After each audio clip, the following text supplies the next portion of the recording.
Hanukkah seems to always have a lot of symbolism attached to it. Somehow it seems every generation of Jews has managed to interpret the Maccabees' victory over the Greeks in a different way. We went to find out what the holiday means to Israelis in 2013. Jeffrey Wolf of the Talmud department at Bar-Ilan University explains that Hanukkah is above all a celebration of the Jewish triumph against the persecution. Hanukkah symbolizes the miraculous dimension of Jewish history that by all the rules of history we shouldn't be here. Everybody else disappeared, everybody else assimilated and left the historical stage. And Jews are still here and they're still back in their country. So there's a sense of God working behind the scenes, which is one of the themes of Hanukkah too, because Hanukkah, if you look at it, is the story of a successful guerrilla warfare. And you could describe it that way, and plenty of historians do describe it that way. But the reason why Hanukkah has religious significance is because Jewish tradition saw something deeper and more profound and divine in the stories.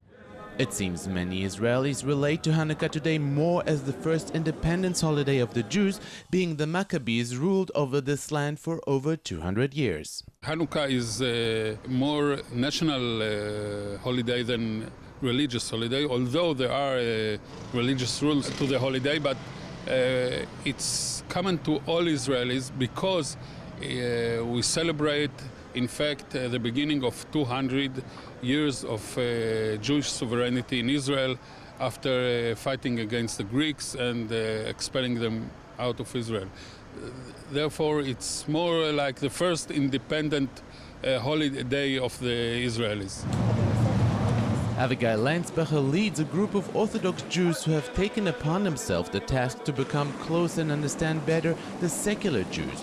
The organization has built a huge menorah at the port of Tel Aviv with thousands of lights inside, and every time another Orthodox family hosts a secular family for candle lighting, the lights on the menorah will get bigger and brighter.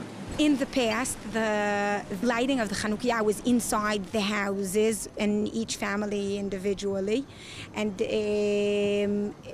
now we want to show that the families will get together and the light will be much bigger if it's going to be done together.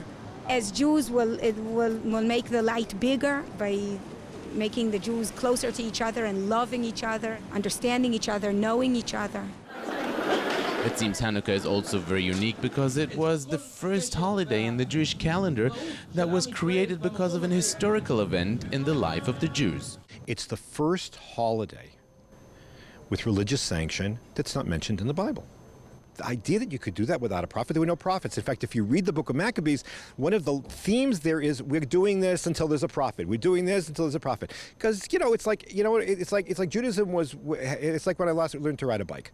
My father, may he rest in peace, kept his hand on the seat, and then he let me go, and all of a sudden I look around and, I'm on my own.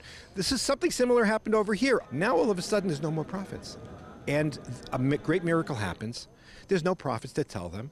And the rabbis and the religious leadership, led by Mattathias, have to come to a decision. Do we have the responsibility? Can we take the initiative and create a holiday on our own? Do we have that right? And they decided yes. Hanukkah is undoubtedly one of the funnest Jewish holidays. Just don't forget all the calories while eating all the traditional food soaked in oil. For Jane 1, I'm Ron Jacobson in Tel Aviv, wishing all our viewers around the world happy Hanukkah.